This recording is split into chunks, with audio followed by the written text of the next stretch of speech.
Une étude de Crédit Suisse publiée cette semaine révèle que les habitants de notre pays sont les plus riches du monde. Selon la grande banque, les fortunes moyennes par adulte en Suisse sont de 545 000 francs. C'est un chiffre en légère baisse de quelques 4% par rapport à l'année passée. Et on va en parler avec vous, Tobias Oxenbein. Bonsoir. Bonsoir, monsieur. Vous êtes économiste au Crédit Suisse Research Institute. Credit Suisse Research Institute, exactly. Comment expliquer que les Suisses soient les plus fortunés? C'est parce que les Suisses sont les personnes qui possèdent sur la Terre en moyenne le plus de assets. Ça veut dire le plus de possessions immobilières ou mobilières ou le plus de cash sur le bank account. Okay. C'est clair. Ils sont les plus fortunés parce qu'ils sont les plus fortunés. C'est ça. Ouais. Mais on sait d'où vient cette fortune? Non.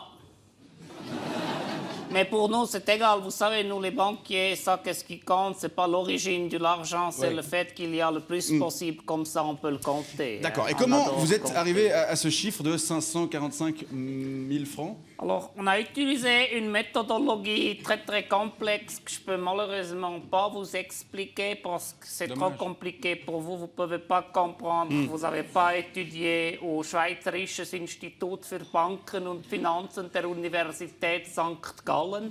D'accord. Mais vous pouvez me faire confiance parce que moi, j'ai étudié au Institut für Banken, Finanzen...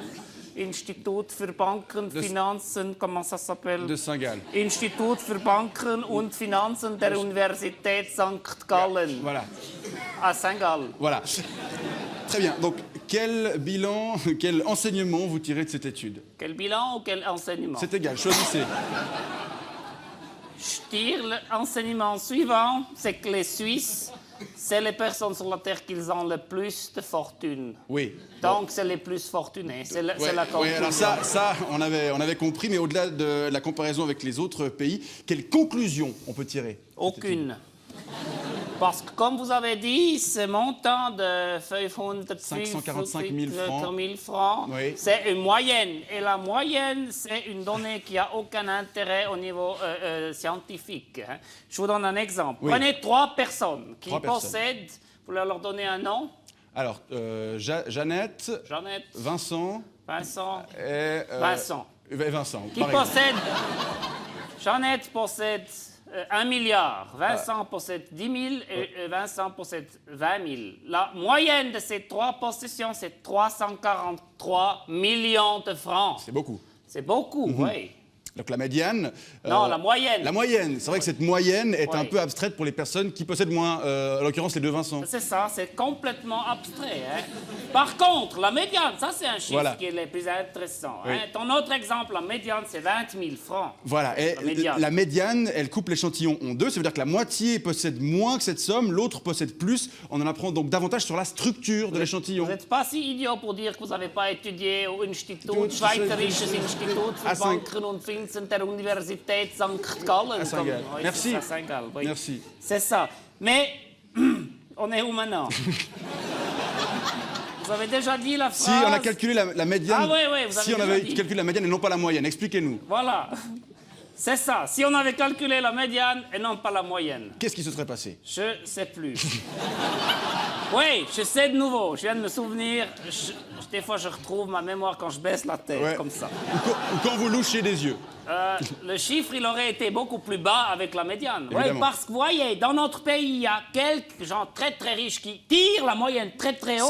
C'est ça. Mais qui n'ont aucune influence sur la médiane. Hein. La médiane qui, par contre, doit tenir compte de tous les nombreux, très, très nombreux Suisses qui n'ont pas de fortune du tout. C'est ça. Et donc, ça déplace la médiane. Si on avait utilisé la médiane plutôt que la moyenne, on n'aurait pas pu dire la Suisse, c'est le pays le plus fortuné du monde. On aurait été déçus. Voilà, par contre, avec la moyenne, on peut se la péter. C'est ça. Voilà. On peut se la péter.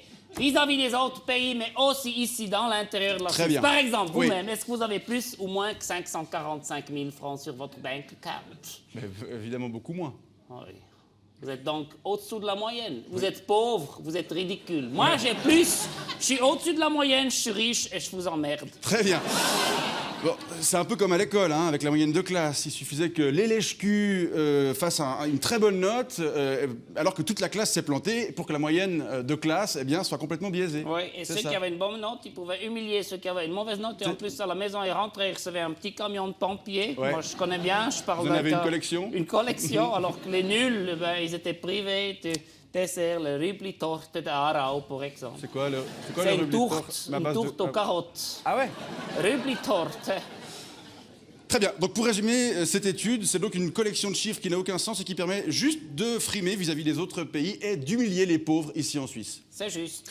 Très bien. C'est intéressant, non? Très intéressant. Oui, Tobias. On trouve aussi, on met des dizaines, des centaines de milliers d'argent pour faire ces études. Voilà. Pour humilier les pauvres. C'est super. Tobias Oxenbein, économiste au Credit Suisse Research Institute. Merci pour ces explications et bonne soirée. Bonsoir.